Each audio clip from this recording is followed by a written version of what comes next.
Mwen espere pou mwen ka kriye. But,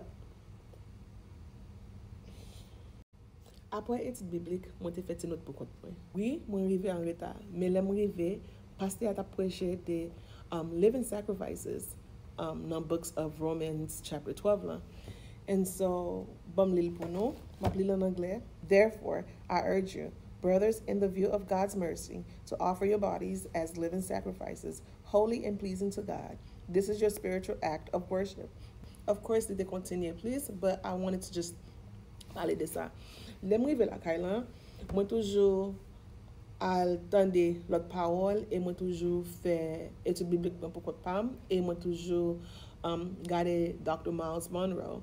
And mwen sonje ma di, mwen tap kondi, and ma pale avek bon Dieu. I'm like, God, what is that you want me to do? Like, ki sa ou ta reme m fè ke mwen pap fè? Ki travay ou ta vle m fè ke mwen pap fè? Et puis tout mwen vin ap pense de Dr. Miles Monroe, yon mesaj mwen te tande lontan, lèl ta pale jen pou ka develope la fwa. And I'll tell you, ou ka l'eglise, ou ka fè etude biblik, ou ka priye, but faith comes by hearing the word of God. And si ou pa develope l chak jou, ou bien chak fwa, wap, you know, and li te yon moment, kote mwen fè an pil tan, mwen pal nan etude biblik, sa pa vle di ke paske m pal nan etude biblik la se sa krive, non? Mwen vin realize ke my faith li pa yon kote m ta dwel rive ya. So, tan kou kote nan la Bible di kon sa ke, if you have faith of the size of a mustard seed, you can look to the mountains and tell that mountains to be removed, and that mountain shall be removed.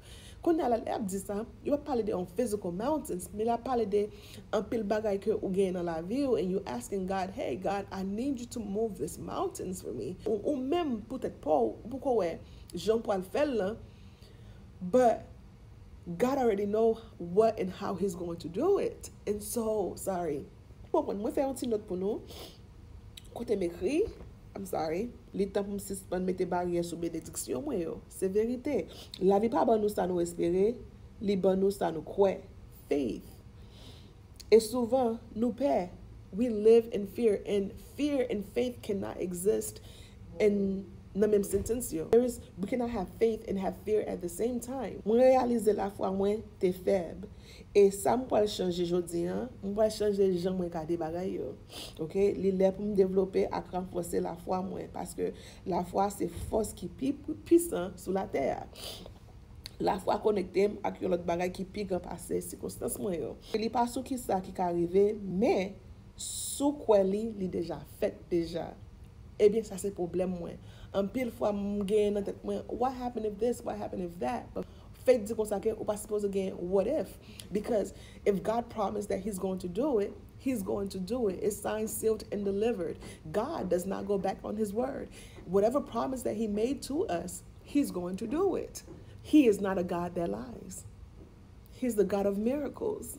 Bon Dieu a place mwen kote mwen dweye, you know? Lem di kote mwen dweye, mwen an pil fwa mwen a pale de finance, I'm talking about my spiritual walk with God.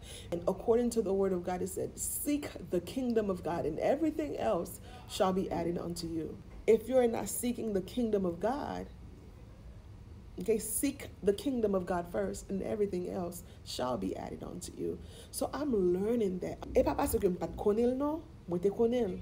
But parfois, nan wout ou ye ya, ou kite wout la. You know? Sa pa vle di ke m pap fe re.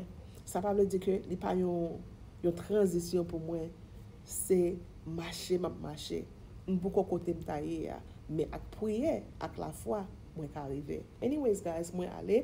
Pa blie pou nou ka abone, pataje, like and subscribe. E ma pwen nou nan yon lot video. Mwen remen moun pil. Bye.